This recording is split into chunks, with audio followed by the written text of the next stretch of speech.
Hi అండి. ఈరోజు lunch బాక్స్‌లోకి అదిరిపోయే పన్నీర్ పులావ్ చేసుకుందామండి. చాలా తొందరగా, చాలా ఈజీగా ప్రిపేర్ చేసుకోవచ్చు. ముందుగా ఒక పాన్ తీసుకొని 1 స్పూన్ ఘీ వేసుకొని, ఘీ మెల్ట్ అయ్యాక పన్నీర్ క్యూబ్స్ వేసి మీడియం ఫ్లేమ్‌లో లైట్ గోల్డెన్ కలర్ వచ్చే వరకు ఫ్రై చేసి తీసి పక్కన పెట్టుకోవాలండి.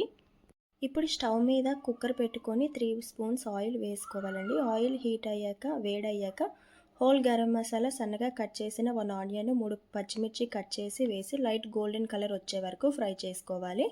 ఇప్పుడు 1 స్పూన్ అల్లం వెల్లుల్లి పేస్టు, కట్ చేసిన carrot, green peas, paneer cubes వేసుకొని half spoon biryani masala, half spoon ధనియాల పౌడర్, టేస్ట్‌కి తగినంత సాల్ట్ వేసి కలుపుకోవాలి.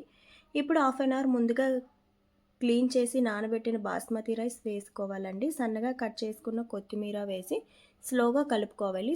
ఇప్పుడు 1 కప్ రైస్‌కి 2 కప్స్ వాటర్ వేసి హై ఫ్లేమ్‌లో 2 విజిల్స్ వచ్చే వరకు కుక్ చేసుకోవాలండి. 15 మినిట్స్ తర్వాత ఓపెన్ చేసి చూస్తే పన్నీర్ పులావ్